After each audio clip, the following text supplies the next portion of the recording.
JavaScript series එකේ අද අපි කතා කරන්න යන්නේ JavaScript loops ගැන. මොනවද මේ loops? කොහොමද මේවා පාවිච්චි කරන්නේ? එක එක જાති loops තියෙනවා. ඒ හැමදේම අපි අද කතා කරන්න යනවා. එහෙනම් කෙලින්ම වීඩියෝ එකට යමු.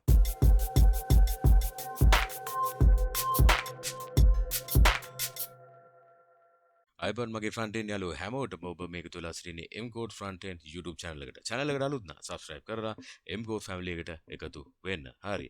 අද අපි කතා කරන්න යන්නේ JavaScript loops ගැන. මොනවද මේ JavaScript loops කියන්නේ? ඇයි අපි මේවා පාවිච්චි කරන්නේ සහ loops ඔක්කොම ටික අද අපි මේ වීඩියෝ එකෙන් කතා කරනවා. හරි. මුලින්ම ඇයි අපි loop පාවිච්චි කරන්නේ? අපි සරල උදාහරණයක් ගමු. හිතමු මට මෙන්න මේ HTML page එකේ output එකේ මට පෙන්වන්න ඕන 1 ඉඳන් 10 කියලා. හරිද? කවුරු? මට requirement එකක් තියෙනවා කියලා හිතමු. එතකොට මම 1 ඉඳන් 10 පෙන්වන්නේ මේ විදිහට කියලා හිතන්න. හරිද? දැන් තව වෙලාවක කියනවා මට 100ක් පෙන්වන්න ඕනි කියලා. ඉතින් මම 100ම ටයිප් කරන්නද 11 12 කියලා 100 වෙනකන්. ඒක ප්‍රැක්ටිකල් නෑනේ.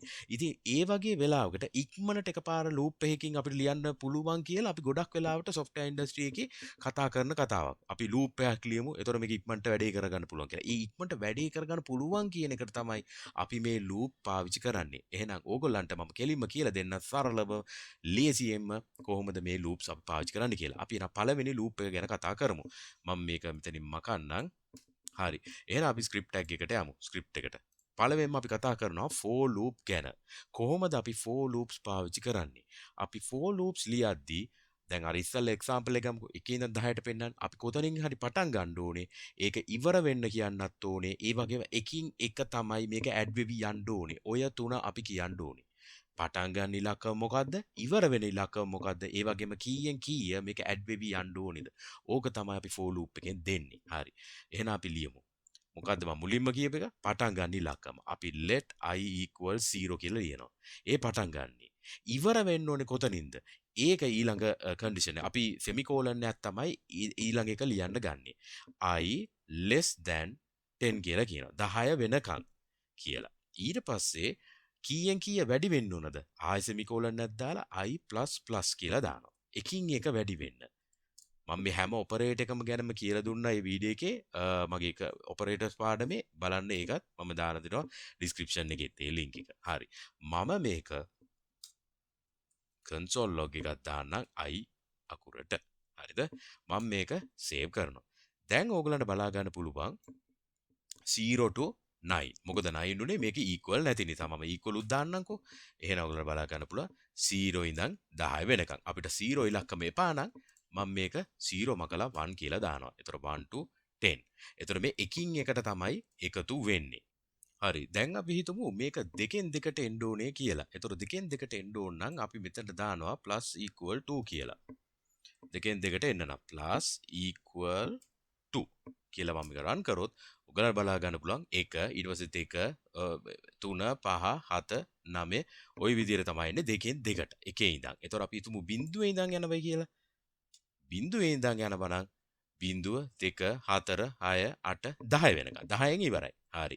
දැන් අපි හිතමු මට මේ බිඳුව නම් ටයිප් වෙන්න එපා. හැබැයි බිඳුවෙන් පටන් ගන්න නමුත් බිඳුව ටයිප් කරන්න එපා. ඒ වගේ වෙලාවකට අපිට කරන්න පුළුවන් continue කියලා එකක් තියෙනවා. ඒක මම ඔයගලන්ට කියන්නම්. continue වෙන්න කියලා. මෙතන මේ බිඳුව නම් ඒක බිඳුව ටයිප් කරන්න එපා continue වෙන්න කියලා. එතකොට අපි if statement එකක් දානවා I triple equals type එකත් එක්කම check කරන එක 0 නම් continue වෙන්න කියලා. continue කියලා. එතකොට මේක run කරොත් 0 print වෙන්නේ නැහැ. හරිද? මම මේක ටිකක් zoom කරන්නම්. 0 print වෙන්නේ නැහැ. 2 4 6 8 10. එතකොට මේ කියන්නේ ඉරට්ටේ සංඛ්‍යා ටික පෙන්වන්න කියලා. ඉස්සෙල්ලා මට 1 ඉඳන් උනහම වුණේ මොකද්ද? 1 ඉඳන් උනහම 3 5 ඒ විදිහටනේ ගියේ. දැන් 2 4 ආයෙත් කියන්න ඕන මට මේ විදිහට තමයි. ඉතින් ඒ වගේ 3ෙන් 3ට යන්න ඕන නම් ඒකත් ඒ විදිහම තමයි මෙන්න run කරා 3 6 9. හරිද? ඔන්න ওই ක්‍රමයේ තමයි continue කියන්නේ. දැන් අපි මේක ආපහු I++ ම දාමු. I++. හරි. දැන් 0 print වෙන්නේ නැහැ. හරි. මට මේ 7 වෙනි ඉලක්කමෙන් පස්සේ මුකුත් print වෙන්න එපා. ඒ වගේ වෙලාවකට කොහොමද කරන්න ඕනේ? 7 වෙනි ඉලක්කමට පස්සේ print වෙන්න එපා නම් if I triple equals කියලා දාලා 7 වුණොත් අපි කියනවා break කරන්න කියලා මේ loop එක. break කරනවා කියන්නේ කඩනවා මේ loop එක එතනින් එහාට run වෙන්නේ නැහැ. මම මේක save කරාම ඔයගලන්ට බලා ගන්න පුළුවන් 1 ඉඳන් 6 වෙනකම් විතරයි. දැන් මම මෙතන alert එකක් දැම්මොත් මේ විදිහට ඔයගලන්ට ඒ ටික print කරලා තමයි alert එක ආවේ. හරිද? ඒ කියන්නේ මෙතනින් පස්සේ ඊටු ටික continue කරන් යනවා. ඒක තමයි මම මේ alert එකක් දැම්මේ for loop එකෙන් පස්සේ. ඒතර ඒ තමයි for loop එක ගැන කතාව. හරි. දැන් අපි එහෙනම් while loop එක කතා කරමු. while loop එකෙන් කියන්නේ මොකද්ද? while loop එක ලියන්නේ මෙහෙමයි. ඒකේ තේරුම තමයි while loop එකේ condition එක true වෙනකන් loop එක run වෙන්න කියලා. for loop එක වගේම තමයි. නමුත් ඒක ලියන විදිය පොඩ්ඩක් වෙනස්. දැන් for loop එක ලිව්වේ මෙහෙමනේ. අපි for loop එකක් දාලා ඒක ඇතුලේ වරහන ඇතුලේමනේ අපි මේ ඔක්කොම ටික ලිව්වේ semicolon නැස්සේ. එතකොට මේක ලියන විදිහක් තියෙනවා. ඒකට අපි මුලින්ම variable එකක් assign කරගන්නවා value එකක්. අපි 1 කියලා දාමුකෝ. ඊට පස්සේ while loop එක කියන්නේ මෙහෙමයි මේක ලියන්නේ. වරහන දාලා සංගල වරහනක් දානවා මේ විදිහට. දාලා මෙතන තමයි condition එක දාන්නේ. I less than 10. So, I less than 10. හරිද? I less than 10 කියලා දාලා අපි මෙතනට console log එකක් දාමු. I කියලා. ඊට පස්සේ I++. අර ඉස්සලා කියපු විදිහ තමයි. කොතන ගිය හරි පටන් ගන්න ඕනේ condition එකක් තියෙන්න ඕනේ. ඒ කියන්නේ I less than 10. ඒක තමයි condition එක. ඊට පස්සේ increment operator එකක් තියෙන්න ඕනේ. හරිද? ওই ටික තමයි. දැන් මම මේක run කරනවා. දැන් මම මේක save කරලා run කරා. හරි? 1 to 9 පෙන්නනවා. හරි. ඒක හරි. දැන් අපි හිතමු මෙතන ඉලක්කම මම initially පෙන්නනවා 30 කියලා දුන්නොත් මුකුත් වෙන්නේ නැහැ. ඇයි 30 කියන එක I අකුරට වඩා අඩුයි. I 30 නේ. පටන් ගන්නෙම ලොකු ඉලක්කමනේ. එතකොට මේක false වෙනවා. මේක true වෙන්නේ නැහැ. එතකොට මේ ඇතුලේ තියෙන දේවල් run වෙන්නේ නැහැ. මම alert එකක් දැම්මොත් alert එකක් දැම්මොත් මොනවා හරි ඒ අකුරු ටික පේනවා. අර while loop එක run වෙලා නැහැ. ඒ කියන්නේ මෙතනින් පස්සේ ඊටු ටික run වෙලා යනවා. හරි. දැන් අපි කතා කරමු do while loop එක ගැන. do while loop එක ලියන්නේ format එක මෙහෙමයි. do කියලා ලිව්වා. අපි සංගල වරහන දැම්මා.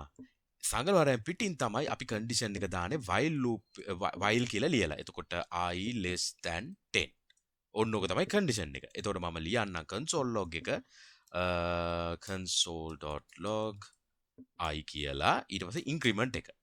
හැමතිස්සෙම මොකද්ද starting point එකකුත් ඕනේ. ඒතර start එක මොකද්ද let I සමානයි පටන් ගන්න 0 වලින්.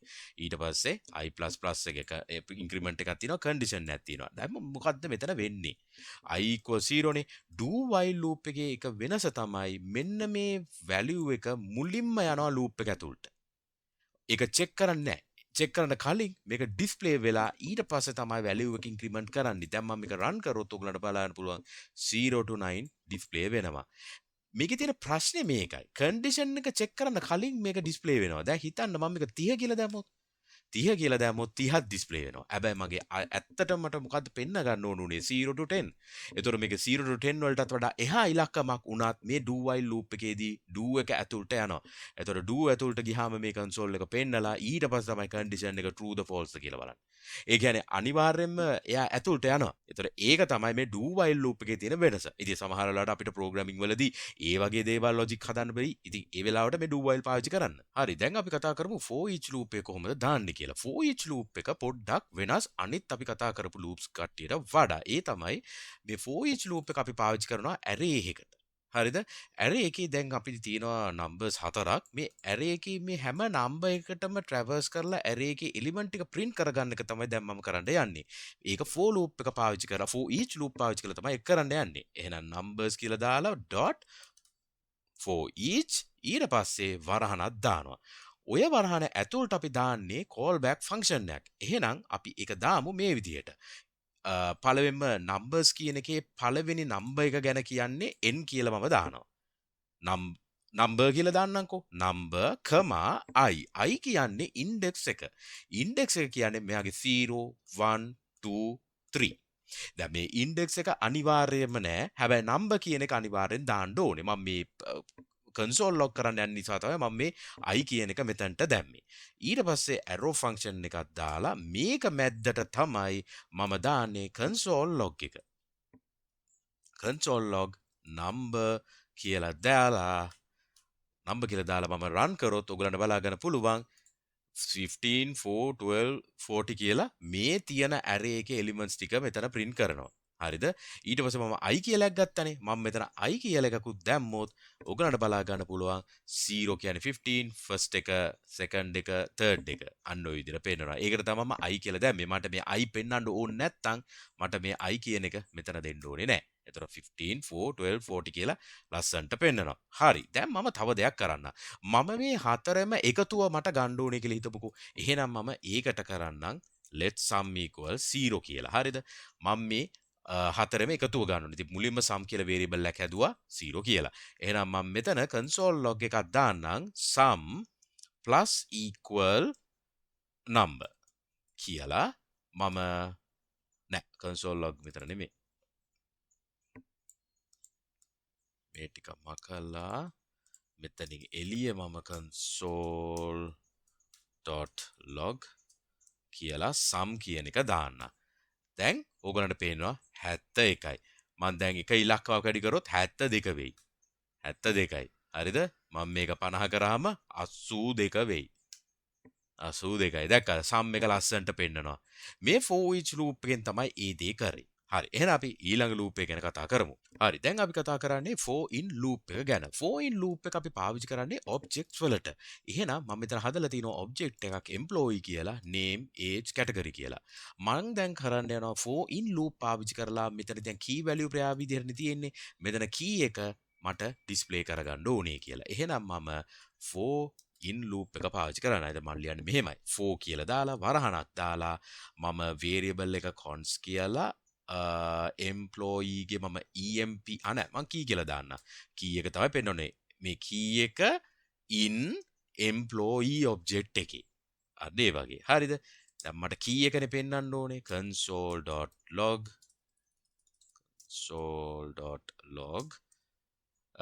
key කියලා පෙන්වන්න. මම මේක run කරන්න. දැක්කද? ඔක්කොම keys ටික පෙන්නනවා. ඊට පස්සේ මට බලා ගන්න ඕන employee ගේ name 20 IT කියලා තියෙනවා නේද? මේ ටික විතරක් පෙන්වන්න. ඒ කියන්නේ value එක පෙන්වන්න ඕන නම් මම ලියන්නේ මෙන්න මේ employee එක copy කරලා මෙතන දාලා කොටු අරහන ඇතුලේ key දාන්න. එතකොට මට ඒ ටික බලා ගන්න පුළුවන්. දැන් මට මේ දෙන්නම එකට බලා ගන්න ඕන නම් key එකත් එක්ක ඒක දැම්මනම් age name Nimal age 20යි category IT කියලා මම දාලා තියෙනවා. එතකොට මේ මම පාවිච්චි කරේ for in loop එක. එතකොට for in loop එක පාවිච්චි කරන්නේ objects වලට. හරි දැන් අපි කතා කරමු for of loop එක ගැන. මම for of loop එක අපි පාවිච්චි කරන්න පුළුවන් numbers වලටත් ඒ වගේම node list වලටත්.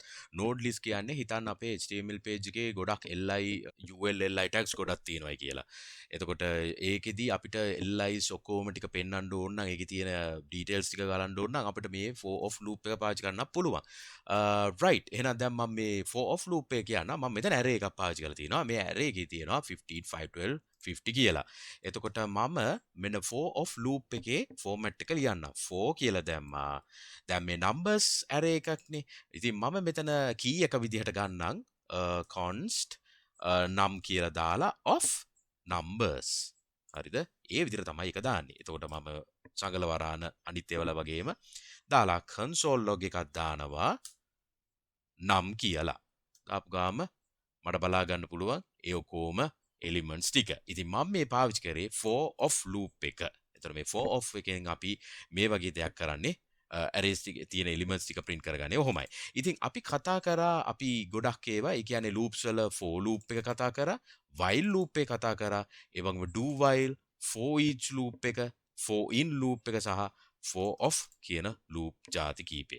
එහෙනම් මේ වීඩියෝ එකෙන් ගොඩක් දේවල් ඔයගොල්ලෝ ඉගෙන ගන්න ඇති කියලා මම හිතනවා. ඉතින් use කරන්න මේ loops ඔයගොල්ලන්ගේ වැඩ easy කරගන්න පුළුවන් සෑහෙන්න.